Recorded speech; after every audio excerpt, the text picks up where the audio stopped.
आज की चर्चा का विषय है सांख्य दर्शन में प्रकृति और उसके गुण।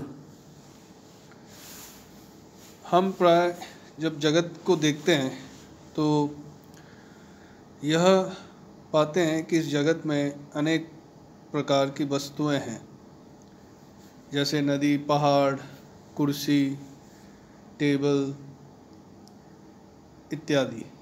साथ ही में कुछ ऐसी वस्तुएं हैं जैसे मन है, बुद्धि है, अहंकार है, जो कि सूक्ष्म है।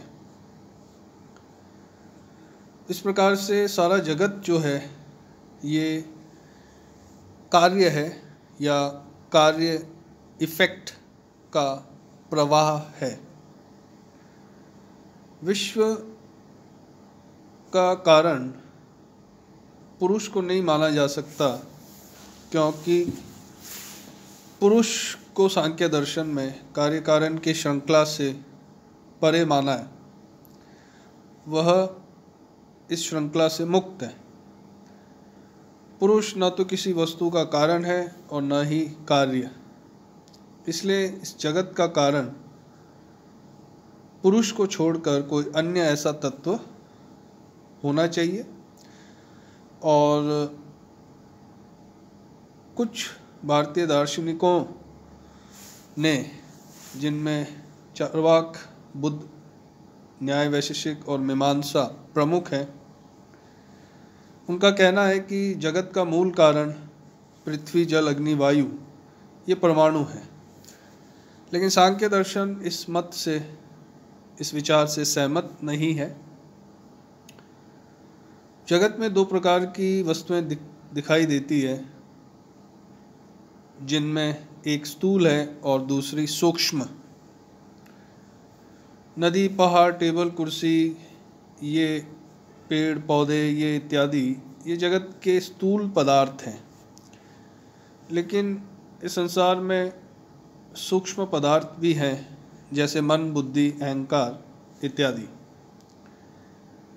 तो जगत का कारण उसे ही मानना पड़ेगा जो जगत के स्थूल और सूक्ष्म दोनों पदार्थों की व्याख्या कर सके। अगर जगत का कारण परमाणु को माना जाए तो सारा विश्व की व्याख्या असंभव होगी, संपूर्ण जगत की व्याख्या असंभव होगी, क्योंकि परमाणुओं द्वारा केवल जगत की स्थूल वस्तुओं की व्याख्या ही हो सकती है। लेकिन जगत के सूक्ष्म जो पदार्थ हैं, जैसे मन, बुद्धि, अहंकार, इनकी व्याख्या परमाणुओं से संभव नहीं होती। तो परमाणुओं को सांख्य दर्शन ये कह रहा है कि परमाणुओं को अगर जगत का कारण माने तो जगत की केवल आधी जो वस्तुएं हैं वे ही व्याख्या के योग्य होगी। और इसके अतिरिक्त अगर परमाणुओं को विश्व का कारण मान लिया जाए तो विश्व की व्यवस्था की व्याख्या नहीं हो पाएगी, क्योंकि परमाणु तो चार प्रकार के हैं, पृथ्वी, जल, अग्नि, वायु, और ये एक दूसरे से अलग हैं। तो जगत की व्याख्या के लिए एक ऐसे पदार्थ की आवश्यकता है जो स्थूल और सूक्ष्म दोनों की व्याख्या कर सके। चार्वाक दर्शन, जैन दर्शन और न्याय वैशेषिक वे परमाणुओं के माध्यम से जगत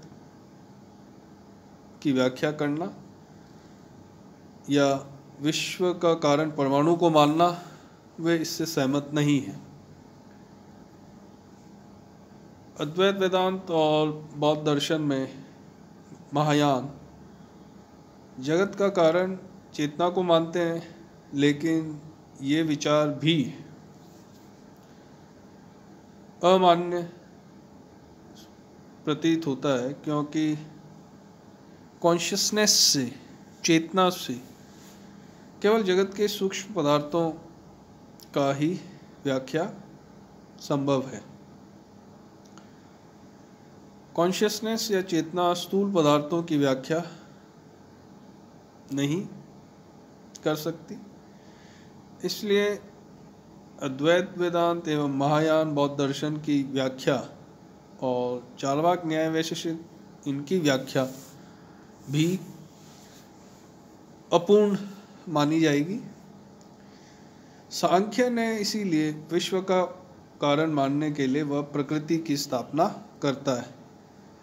सांख्य कहता है प्रकृति एक है, इसलिए उसके माध्यम से विश्व की व्यवस्था की व्याख्या हो सकती है। प्रकृति को जड़ मानने के साथ साथ सांख्य दर्शन सूक्ष्म भी मानता है, इसलिए प्रकृति संपूर्ण विश्व की, जिसमें स्थूल एवं सूक्ष्म पदार्थ हैं, उनकी व्याख्या करने में समर्थ है। प्रकृति को वो प्रकृति भी इसलिए भी कहता है क्योंकि वह जगत का मूल कारण है, परंतु प्रकृति स्वयं कारणहीन है। प्रकृति को प्रधान कहा जाता है क्योंकि वह जगत का प्रथम कारण है और इसीलिए समस्त वस्तुएं प्रकृति पर आश्रित है। लेकिन प्रकृति स्वयं स्वतंत्र है। सांख्य दर्शन ने प्रकृति को ब्रह्मा भी कहा है क्योंकि इसका विकास होता है। प्रकृति स्वयं विकसित होती है और इसका विकास अलग अलग पदार्थों में होता है, इसलिए सांख्य ने इसे ब्रह्मा की संज्ञा भी दी है। प्रकृति को व्यक्त कहा जाता है क्योंकि अव्यक्त कहा जाता है क्योंकि यह जगत का कारण है और कारण होने के साथ साथ जगत के सभी पदार्थ प्रकृति में अव्यक्त रूप से उपस्थित रहते हैं। इसी कारण से प्रकृति को अव्यक्त कहा गया है। इसे अनुमान भी कहते हैं, सांख्य दर्शन ये कह रहा है, क्योंकि इसका ज्ञान प्रत्यक्ष से संभव नहीं है। और जड़ इसीलिए कहा जाता है क्योंकि ये भौतिक पदार्थ हैं। सांख्य दर्शन में दो पदार्थ हैं, एक प्रकृति और एक पुरुष। जो अचेतन पदार्थ है वह प्रकृति है और जो चेतन पदार्थ है वह पुरुष है। तो जो अचेतन है वह प्रकृति है और जो चेतन है वह पुरुष है। प्रकृति को माया भी कहते हैं क्योंकि ये वस्तुओं को सीमित करती है, क्योंकि प्रकृति स्वयं कारण है सभी वस्तुओं का, इसलिए वे जगत की समस्त वस्तुएं जो कार्य हैं उनको सीमित करती है, क्योंकि कारण हमेशा कार्य को सीमित करता है। प्रकृति को शक्ति भी कहा गया है क्योंकि इसमें निरंतर गति विद्यमान है। प्रकृति जिस अवस्था में रहती है, सांख्य कहता है कि वह निरंतर गतिशील दिखाई देती है। प्रकृति को अविद्या भी कहते हैं क्योंकि वह ज्ञान का विरोध करती है और प्रकृति स्वयं अकारण है। वह जड़ द्रव्य मन बुद्धि अहंकार का मूल कारण है, लेकिन वह स्वयं अकारण है। प्रकृति स्वतंत्र है लेकिन वस्तुएं जो हैं वे परतंत्र हैं। प्रकृति निरवयव है लेकिन वस्तुएं सावयव है। सांख्य यह कह रहा है कि प्रकृति एक है लेकिन वस्तुएं अनेक है। प्रकृति शाश्वत है लेकिन जो वस्तुएं हैं वे अशाश्वत है। प्रकृति दिक् और काल की सीमा से बाहर है, ये सांख्य कह रहा है, लेकिन जो वस्तुएं हैं वे दिक् और काल में ही निहित है। प्रकृति को सांख्य ने अदृश्य माना है,